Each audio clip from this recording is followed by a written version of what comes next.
राणा सांगा के हो वंशज, भारत के तुम हो अभिमान। जब तक सूरज रहे गगन में, तब तक रहे तुम्हारी शान। हल्दी घाटी के युद्ध में जब तुमने हुंकार भरी थी, शत्रु दल को चीर दिया था जब तुम्हारी तलवार चली थी। मुगल सेनापति के हाथी पर जब चेतक ने पैर रखे थे, मानसिंह हौदे में छुप गए तब भाले से प्राण बचे थे। भटके वन वन भूखे प्यासे, हार नहीं मानी बैरी से। मातृभूमि की आन बचाई, छीन लिया वापिस बैरी से।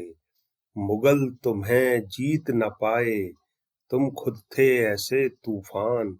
भारत माता के पुत्रों में प्रताप तुम थे बड़े महान। राणा सांगा के हो वंशज, भारत के तुम हो अभिमान। दोस्तों नमस्कार। आज हम महान वीर महाराणा प्रताप की चर्चा करने जा रहे हैं। दोस्तों, सबने महाराणा प्रताप का नाम सुना है। महाराणा प्रताप की कथा कहने से पहले थोड़ी सी चित्तौड़ की और उनके पिताजी उदय सिंह की कहानी बताना जरूरी है। 1567 में राणा उदय सिंह मेवाड़ के शासक थे। अकबर मेवाड़ पर आक्रमण करके उसे अपने राज्य में मिलाना चाहता था। राणा उदय सिंह अपने सरदारों की सलाह पर शक्ति एकत्रित करने के लिए अरावली पर्वतों पर किसी जगह पर अपने परिवार सहित चले गए और चित्तौड़ की रक्षा का भार जयमल और फत्ता नाम के दो राजपूत योद्धाओं को सौंप दिया गया। 23 अक्टूबर 1567 को अकबर ने चित्तौड़ के दुर्ग को घेर लिया। महीनों बीत गए। जयमल और फत्ता के नेतृत्व में राजपूतों ने ना तो आत्मसमर्पण किया और ना हार मानी, लगातार लड़ते रहे। अकबर ने दुर्ग के बाहर से आने वाली सहायता के सारे रास्ते बंद कर दिए। दुर्ग को पराजित न कर पाने की निराशा के बीच अकबर ने दुर्ग के नीचे सुरंगें खुदवाकर उनमें बारूद भरवाने का काम भी आरंभ कर दिया। जब राजपूतों को इस बात की खबर लगी तो उन्होंने इसका कठिन प्रतिरोध किया और दुर्ग के ऊपर से पत्थर और जलती हुई मसालें आदि फेंककर मुगल सेना को नष्ट करना शुरू कर दिया। लेकिन दुर्भाग्य से एक दिन जब अकबर दूरबीन से किले की तरफ देख रहा था तो उसने देखा कि एक राजपूत योद्धा दीवारों की मरम्मत के कार्य की देखरेख कर रहा है। अकबर ने अपनी बंदूक से उस राजपूत योद्धा पर निशाना लगाया। गोली निशाने पर लगी और वो राजपूत योद्धा स्वर्गवासी हो गया। दुर्भाग्य से ये राजपूत योद्धा जयमल ही थे। जयमल के इस असामयिक चले जाने से और चित्तौड़ में खाने की सामग्री खत्म हो जाने से राजपूतों ने अब यह तय किया कि अब अंतिम युद्ध ही विकल्प है। 24 फरवरी 1568 के दिन किले में मौजूद वीरांगनाओं ने चरम वीरता दिखाई और जौहर की आग में प्रवेश कर लिया। अगले दिन सुबह राजपूतों ने गढ़ के दरवाजे खोल दिए और महाकाल की भांति पूरे राजपूत केसरिया बाना पहनकर मुगल सेना पर टूट पड़े। संख्या में कम थे, इसलिए युद्ध करते करते मारे गए, पर उन्होंने अपनी संख्या से ज्यादा शत्रुओं को वहीं की वहीं मृत्यु के घाट उतार दिया। अकबर ने अब दुर्ग में जब प्रवेश किया तो उसने वहां के 30,000 निरपराध नागरिकों की हत्या करवा दी। इन अत्याचारों और आक्रमणों के बाद भी मेवाड़ नहीं झुका तो नहीं झुका और ये स्वतंत्रता का संग्राम जारी रहा। इसी स्वतंत्रता के संग्राम के बीचों बीच राणा उदय सिंह की मृत्यु हो गई और महाराणा प्रताप को चित्तौड़ की राजगद्दी मिल गई। तो ऐसी जटिल परिस्थितियों में महाराणा प्रताप को चित्तौड़ की राजगद्दी मिली थी, जिसमें चित्तौड़ पर मुगलों का कब्जा था और मुगलों से लगातार पूरे राज्य में छापामार लड़ाइयां चल रही थी। ऐसी कठिन परिस्थिति में भी महाराणा प्रताप ने हार नहीं मानी और मेवाड़ की स्वतंत्रता के अपने संकल्प को ना तो कम होने दिया और ना ही संघर्ष को कम होने दिया। उन्होंने अपने व्यवहार और आचरण से मेवाड़ के लोगों में उत्साह और बलिदान की भावना जगा दी। अनेक लोगों का विश्वास और वफादारी महाराणा प्रताप ने अर्जित कर लिया। और उन्होंने धीरे धीरे एक बड़ी सेना का भी गठन कर लिया। महाराणा प्रताप मेवाड़ की जीत और पुनः शक्तिशाली और स्वतंत्र मेवाड़ की स्थापना को जरूरी मानते थे, क्योंकि इसी से राजपूतों का गौरव फिर से स्थापित हो सकता था। महाराणा प्रताप ने अपने लोगों में आत्मसम्मान की भावना भरने के लिए खुद भी बहुत से कठिन व्रत लिए थे। उन्होंने चांदी के बर्तनों में खाना बंद कर दिया था, रेशमी और मखमली परिधानों का उपयोग बंद कर दिया था। उन्होंने शपथ ली थी कि जब तक वो मेवाड़ की राजधानी चित्तौड़ को स्वतंत्र नहीं करा लेंगे, तब तक वो अपने परिवार सहित विलासिता की किसी भी सामग्री का उपयोग नहीं करेंगे। अकबर मेवाड़ के पराक्रम से परिचित था और मेवाड़ के राजपूतों के पराक्रम से भय खाता था।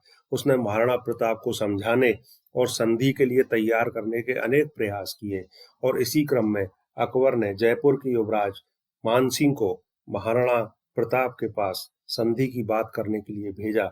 मानसिंह जयपुर के राजा भगवान सिंह के पुत्र थे और 1565 से ही मुगल दरबार में मनसबदार के रूप में मौजूद थे।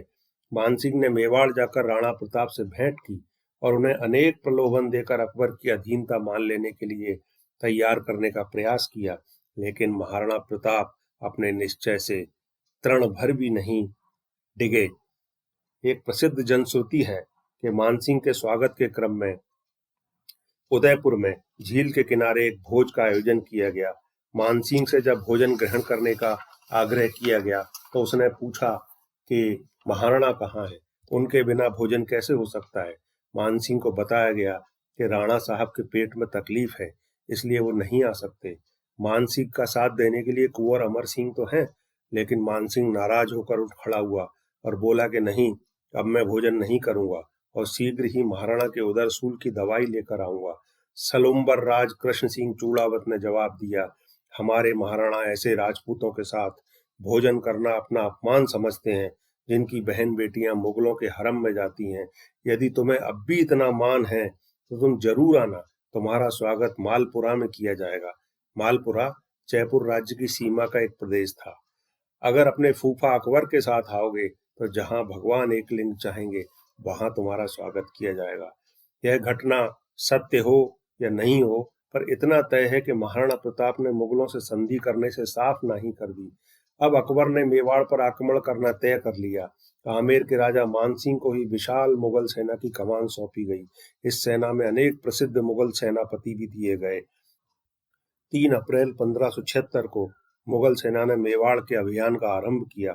मुगल सेना की संख्या लगभग 80,000 थी। महाराणा प्रताप के पास अधिकतम 20,000 सेना होने की संभावना मानी गई है। जो भी हो, यह तय था कि मुगल सेना महाराणा की सेना से बहुत बड़ी और विशाल थी।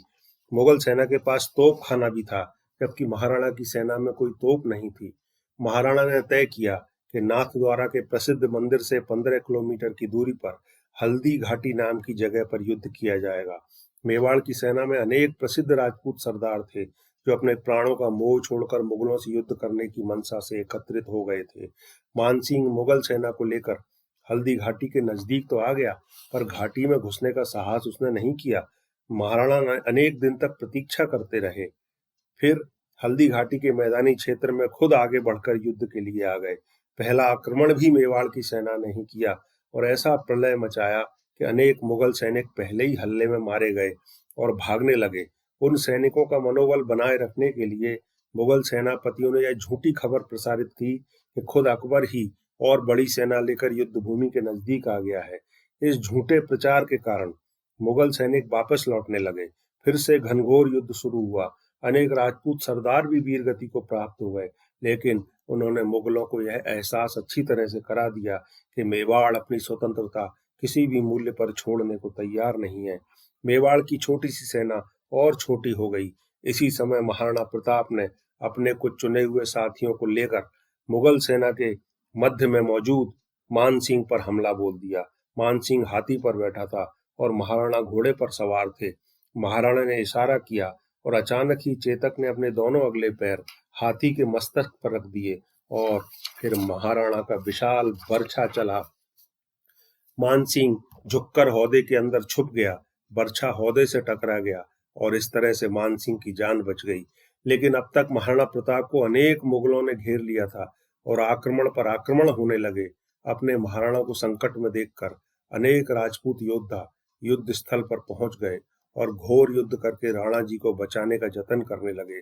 सरदार झाला मानसिंह ने अचानक महाराणा का छत्र अपने ऊपर ले लिया और महाराणा से निवेदन किया कि वो निकल जाएं ताकि इस संघर्ष को आगे भी जारी रखा जा सके। महाराणा युद्ध भूमि से निकलकर बनास नदी की ओर चले गए, लेकिन उनका संघर्ष नहीं रुका, संघर्ष जारी रहा। वो पहाड़ियों में निवास करते रहे, एक जगह से दूसरी जगह जाते रहे। अनेक बार तो उन्हें खाना भी नहीं मिल पाता था। मेवाड़ के वीरों को वो संगठित करते रहे। जहां मौका मिलता मेवाड़ी वीर मुगलों पर आक्रमण कर देते और गायब हो जाते। इस संबंध में एक प्रसिद्ध कि भामा शाह नाम के उनके एक मंत्री थे। उन्होंने इस संकट के अवसर पर अपना बहुत सारा धन लाकर जंगल में महाराणा को सौंपा और उनसे कहा कि इस धन से आप सेना को गठित कीजिए और अपनी सेना के हथियार दिलाइए और अपने स्वतंत्रता के संघर्ष को जारी रखिए। इन भामा शाह का नाम आज भी हम अपनी लोकोक्तियों में बड़े आदर के साथ लेते हैं। बरसों तक ये संघर्ष जारी रहा, तब तक अमर सिंह भी बड़े हो गए थे और अमर सिंह ने भी मुगलों पर खूब जगह जगह आक्रमण किया। महाराणा प्रताप ने धीरे धीरे मेवाड़ का अधिकतर हिस्सा मुगलों से वापस ले लिया और मुगलों को जगह जगह हराया और मारा, यहाँ तक कि मुगल सेना डरकर खुद ही मेवाड़ को छोड़कर पीछे हट गई और वहां से चली गई। मेवाड़ का अधिकतर हिस्सा महाराणा प्रताप के जीते जी ही उनके पास वापस आ गया था। इस महान भारतीय वीर ने 19 जनवरी 1597 को इस महावीर ने स्वतंत्र रहते हुए ही उन्हीं अरावली की पहाड़ियों के बीच में आखिरी सांस ली। महाराणा प्रताप का नाम आज भी पूरी दुनिया में स्वतंत्रता का संघर्ष करने वाले महान प्रतापी वीर के रूप में याद किया जाता है। आज हम भी उनको प्रणाम करते हैं और ऐसे महान वीर को नमन करते हुए उनको अपना आदर देते हैं। धन्यवाद मित्रों, चैनल को लाइक, शेयर और सब्सक्राइब कर लीजिए। नमस्कार।